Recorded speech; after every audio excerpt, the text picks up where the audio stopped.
Hi ആൾ, earnest അക്കാഡമിയുടെ മറ്റൊരു വീഡിയോയിലേക്ക് സ്വാഗതം. ഇന്ന് നമ്മൾ വന്നിരിക്കുന്നത് ടെക്നിക്കൽ മേഖലയിൽ, പ്രത്യേകിച്ചും ഇലക്ട്രിക്കൽ മേഖലയിൽ നിന്നുള്ളവർക്ക് വരാൻ പോകുന്ന കുറച്ച് PSC എക്സാമിനേഷൻ്റെ അപ്ഡേറ്റുകളുമായിട്ടാണ് വന്നിരിക്കുന്നത്. അതായത് നമുക്കറിയാം, കേരള PSC കുറച്ച് കാലങ്ങളായിട്ട് വളരെ സിസ്റ്റമാറ്റിക് ആയിട്ടാണ് എക്സാമിനേഷനുകൾ നടത്തിക്കൊണ്ടിരിക്കുന്നത്. അതുകൊണ്ട് തന്നെ ഒരു എക്സാമിനേഷൻ കഴിഞ്ഞ് ആ ഒരു റാങ്ക് ലിസ്റ്റിന് കൃത്യമായ വാലിഡിറ്റി പീരീഡ് കൊടുത്തുകൊണ്ട് ആ എക്സാമിനേഷൻ്റെ റാങ്ക് ലിസ്റ്റ് എന്നാണോ വാലിഡിറ്റി തീരുന്നത് അതിൻ്റെ പിറ്റേ ദിവസം തന്നെ പുതിയ റാങ്ക് ലിസ്റ്റ് റീപ്ലേസ് ചെയ്യുന്ന രീതിയിലാണ് PSCയുടെ ഇപ്പോഴത്തെ എല്ലാ പരീക്ഷകളും നടന്നു പോകുന്നത് എന്നുള്ളത് വളരെ സന്തോഷം നൽകുന്ന ഒരു കാര്യമാണ്. അതുകൊണ്ട് തന്നെ പ്രത്യേകിച്ചും ഇലക്ട്രിക്കൽ മേഖലയിൽ നിന്നുള്ള ഉദ്യോഗാർത്ഥികളെ സംബന്ധിച്ചിടത്തോളം അവർക്ക് ഇനി കുറച്ച് അവസരങ്ങൾ വരികയാണ്. അതായത് അവരെ സംബന്ധിച്ചിടത്തോളം പ്രിപ്പയർ ചെയ്ത് ഒരു സർക്കാർ ജോലി എന്ന ലക്ഷ്യത്തിലേക്ക് എത്താൻ ഏതാണ്ട് 1 വർഷം മുതൽ 1.5 വർഷം വരെയുള്ള സമയം കൊണ്ട് സാധ്യമാകുന്ന രീതിയിലാണ് കുറച്ച് എക്സാമുകൾ വരാൻ സാധ്യതയുള്ളത്. അപ്പോൾ ആ എക്സാമുകൾ ഏതൊക്കെയാണെന്നും അതിന് ഏണസ്റ്റ് അക്കാഡമിയോടൊപ്പം തയ്യാറെടുത്താൽ നിങ്ങൾക്ക് എങ്ങനെ ഈ എക്സാം ക്രാക്ക് ചെയ്തെടുക്കാം എന്നുള്ളതുമാണ് നമ്മൾ ഈ വീഡിയോയിൽ പ്രധാനമായിട്ടും നിങ്ങളുമായിട്ട് പങ്കുവെക്കാൻ പോകുന്ന ആശയം. നമുക്ക് വിഷയത്തിലേക്ക് കിടക്കാം. ആദ്യമായിട്ട് നമ്മുടെ മുമ്പിലുള്ള പോസ്റ്റ് എന്ന് പറഞ്ഞാൽ സബ് എഞ്ചിനീയർ ഇലക്ട്രിക്കലാണ്. ഈ ഒരു എക്സാമിനേഷൻ്റെ നോട്ടിഫിക്കേഷൻ വരുന്നത് 2021 553/2023 എന്ന നമ്പറിലാണ് ഈ ഒരു നോട്ടിഫിക്കേഷൻ വരുന്നത്. ഇത് കേരള സ്റ്റേറ്റ് ഇലക്ട്രിസിറ്റി ബോർഡിലേക്കായിരുന്നു. അതായത് കേരള സ്റ്റേറ്റ് ഇലക്ട്രിസിറ്റി ബോർഡിലേക്കായിരുന്നു ഈ ഒരു എക്സാമിനേഷൻ നടന്നത്. ഈ ഒരു എക്സാമിനേഷൻ്റെ ക്വാളിഫിക്കേഷൻ എന്ന് പറഞ്ഞു കഴിഞ്ഞാൽ 10th ഓർ ഇക്വലൻ്റ് ആയിട്ട് പാസ്സായിരിക്കണം. ഒപ്പം തന്നെ ടെക്നിക്കൽ ക്വാളിഫിക്കേഷനായിട്ട് pass in 3 year regular part time diploma in electronics engineering. ഈ ഒരു മേഖലയിൽ ഡിപ്ലോമ 3 വർഷത്തെ ഡിപ്ലോമയും 10th ക്ലാസ്സും യോഗ്യതയാണ്. ഇനി അതല്ലാതുണ്ടെങ്കിൽ candidate having the higher qualification of about technical qualification, അതായത് എഞ്ചിനീയറിംഗ് ഡിഗ്രിക്ക് മുകളിലോട്ടുള്ള, അതായത് ഡിപ്ലോമയ്ക്ക് മുകളിലോട്ടുള്ള എല്ലാ ടെക്നിക്കൽ യോഗ്യതകളും ഇതിനുള്ളൊരു യോഗ്യതയായിട്ട് കൺസിഡർ ചെയ്യുമായിരുന്നു. ഇതിൻ്റെ സാലറി എന്ന് പറയുന്നത് 41,600 മുതൽ 82,400 വരെയാണ്. അന്ന് അപേക്ഷിക്കാനുള്ള പ്രായപരിധി എന്ന് പറഞ്ഞാൽ 18 വയസ്സ് മുതൽ 36 വയസ്സ് വരെയാണ്. അതുകൊണ്ട് തന്നെ ഈ ഒരു പരീക്ഷ നടക്കുകയും ഈ പരീക്ഷയുടെ റാങ്ക് ലിസ്റ്റ് ഓൾറെഡി പബ്ലിഷ് ചെയ്യുകയും ചെയ്തിട്ടുണ്ട്. ഇത് ഏതാണ്ട് 2025 അവസാനത്തോടുകൂടി തീരുകയും, അതായത് 2026 ആദ്യത്തോടുകൂടി കംപ്ലീറ്റ് ആയിട്ട് റാങ്ക് ലിസ്റ്റിന്റെ വാലിഡിറ്റി തീരുമെന്നാണ് നമ്മൾ കണക്കാക്കുന്നത്. അതുകൊണ്ട് തന്നെ ഈ ഒരു പരീക്ഷ നമുക്ക് 2025 അവസാനത്തോടുകൂടി നോട്ടിഫിക്കേഷൻ വരുവാനും 2026 ആദ്യം തന്നെ ഇതിന്റെ എക്സാം നടക്കാനും സാധ്യതയുണ്ട് എന്ന് വേണം നമ്മൾ കണക്കാക്കാൻ. അപ്പോൾ സ്വാഭാവികമായിട്ടും ഈ ഒരു തസ്തികയിലേക്ക് അപേക്ഷിക്കാൻ യോഗ്യതയുള്ളവർ അവരുടെ പ്രിപ്പറേഷൻ തുടങ്ങേണ്ടുന്ന ഒരു സമയമാണ്. ഇപ്പോൾ മുതൽ നിങ്ങൾ കൃത്യമായിട്ട് സിസ്റ്റമാറ്റിക് ആയിട്ട് പ്രിപ്പറേഷൻ തുടങ്ങുകയാണെങ്കിൽ, അതായത് ഒരു ഫുൾ ഡേ ടൈം നമ്മൾ സ്പെൻഡ് ചെയ്തില്ലെങ്കിലും നമ്മുടെ അവൈലബിൾ ആയിട്ടുള്ള ഒരു സമയം പാർട്ട് ടൈം ആയിട്ട് എഫർട്ട് ഇട്ട് വർക്ക് ചെയ്യുകയാണെങ്കിലും നിങ്ങൾക്ക് റാങ്ക് ലിസ്റ്റിൽ ഉൾപ്പെട്ട് ജോലിയിൽ, അതായത് നല്ല രീതിയിൽ അഡ്വൈസ് പോയൊരു പോസ്റ്റാണ്. അതുകൊണ്ട് തന്നെ ഒരു നല്ല റാങ്കിൽ തന്നെ വന്ന് ജോലിയിൽ കയറാനുള്ളൊരു സാധ്യതയും നിങ്ങൾക്ക് കിട്ടുകയാണ് എന്നുള്ളതാണ്. ലൈഫിനെ സംബന്ധിച്ചിടത്തോളം സ്റ്റെബിലിറ്റി ക്രിയേറ്റ് ചെയ്യാൻ പറ്റുന്നൊരു തസ്തികയിൽ തന്നെ നിങ്ങൾക്ക് എത്താൻ ഇത് സഹായിക്കുമെന്നുള്ളത് വളരെ പ്രധാനപ്പെട്ട ഒരു കാര്യമാണ്. അടുത്തത് ഈ ഒരു എക്സാമിനേഷൻ്റെ ഡീറ്റെയിൽസ് ആണ്. ഒന്നുകൂടി ഞാൻ വിശദമായിട്ട് പറയാം. ഇതിൻ്റെ നോട്ടിഫിക്കേഷൻ 21 വന്നു. ഇതിൻ്റെ DOE 2023 വന്നു. കട്ട് ഓഫ്, അന്ന് ഈ പരീക്ഷയ്ക്ക് ഉണ്ടായിരുന്ന കട്ട് ഓഫ് എന്ന് പറയുന്നത് 56 മാർക്ക്, അതായത് 56.67 മാർക്കായിരുന്നു. അന്ന് 1ാം റാങ്കുകാരൻ അറ്റൈൻ ചെയ്ത, അല്ലെങ്കിൽ ആദ്യത്തെ റാങ്കുകാരനായിട്ട് വന്നിരിക്കുന്ന ടെസ്റ്റിൽ അക്യൂർ ചെയ്തിരിക്കുന്ന മാർക്ക് എന്ന് പറഞ്ഞാൽ 81.33 ആയിരുന്നു. ഇതിൽ അഡ്വൈസ് പോയത് 453 അഡ്വൈസുകൾ നിലവിൽ പോയി. ഇനിയും അഡ്വൈസ് പോകും. അതായത് നിലവിൽ റാങ്ക് ലിസ്റ്റ് വാലിഡ് ആണ്. അപ്പം നമുക്ക് ഏതാണ്ട് 500-ന് മുകളിൽ ഇതിന് അഡ്വൈസ് പോകുമെന്ന് പ്രതീക്ഷിക്കാം. ഇനിയും ഇതിൽ മെയിൻ ലിസ്റ്റിലേക്ക് വന്നത് 941 പേരാണ്. ഏതാണ്ട് 941 പേര് ഈ മെയിൻ ലിസ്റ്റിലേക്ക് പോകുമ്പോൾ ഏതാണ്ട് 500-ലധികം ആൾക്കാർ ഇതിൽ നിന്ന് ഏതാണ്ട് റിക്രൂട്ട് ചെയ്യപ്പെടുമെന്ന് വേണം നമ്മൾ കരുതാൻ. ഇനി വരുന്ന അവസ്ഥയിലും ഇത് തന്നെയായിരിക്കും, ഇനിയും വരുന്ന എക്സാമിനേഷനിൽ ഇത് തന്നെയായിരിക്കും നമ്മളെ സംബന്ധിച്ചിടത്തോളം വരാൻ പോകുന്ന ഒരു റിസൾട്ട് എന്ന് വേണം എക്സ്പെക്ട് ചെയ്യാൻ.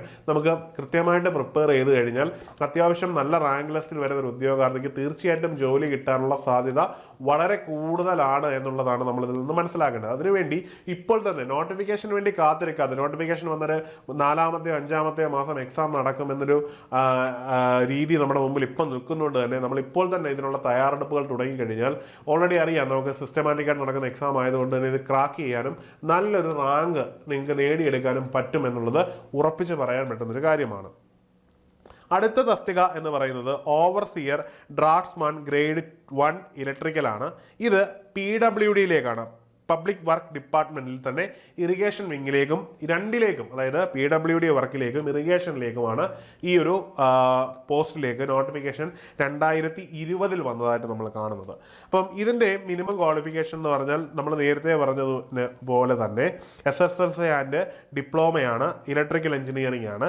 അത് കഴിഞ്ഞിട്ട് നമ്മൾ ഈ പറയുന്ന പോലെ ഹയർ ക്വാളിഫിക്കേഷൻ ഇതിൽ കൺസിഡർ ചെയ്യുന്നുണ്ട്. അപ്പോൾ മിനിമം യോഗ്യതയായിട്ട് എന്താണ്, ഡിപ്ലോമയാണ് പറയുന്നത്, ഇലക്ട്രിക്കൽ എഞ്ചിനീയറിംഗുമായിട്ട് ബന്ധപ്പെട്ടതാണ്.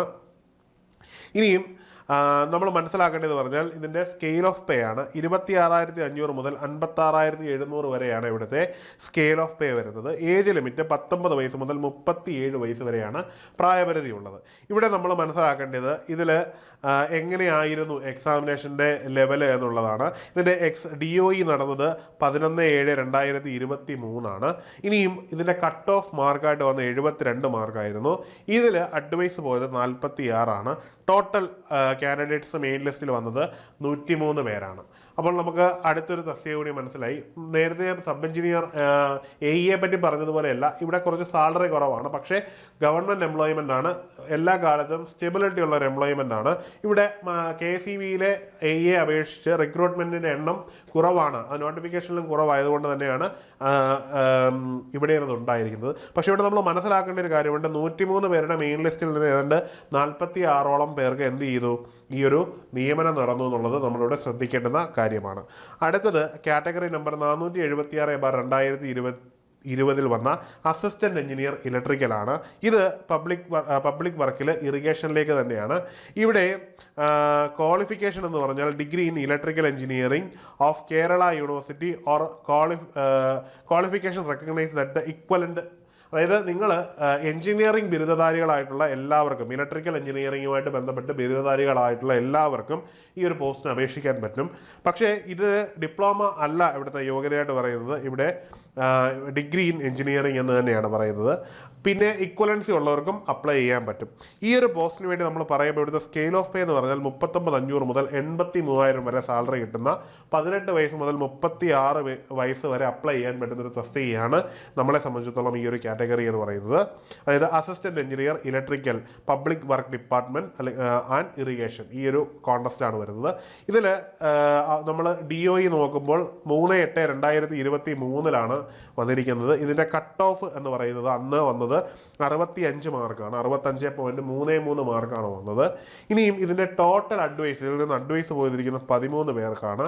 ഇതിൽ മെയിൻ ലിസ്റ്റിൽ ഉണ്ടായിരുന്ന കാൻഡിഡേറ്റ് 101 പേരാണ് എന്ന് നമുക്ക് കാണാൻ പറ്റുന്നുണ്ട്. അടുത്തതായിട്ട് ഡ്രാഫ്റ്റ്സ്മാൻ ഗ്രേഡ് 2 ആണ്, ഓവർസിയർ ഗ്രേഡ് 2 ഇലക്ട്രിക്കൽ. ഈ രണ്ട് തസ്തിക ഒരേ പേ സ്കെയിൽ വരുന്ന തസ്തികകളാണ്. ഇതിൽ യോഗ്യത എന്ന് പറഞ്ഞാൽ SLC ആണ്. ഒപ്പം തന്നെ diploma in craftsmanship in trades of electrical എന്നുള്ളതാണ് ഇവിടുത്തെ യോഗ്യത. അതല്ലെന്നുണ്ടെങ്കിൽ KGC in electrical engineering recognised by the government of കേരളയാണ്.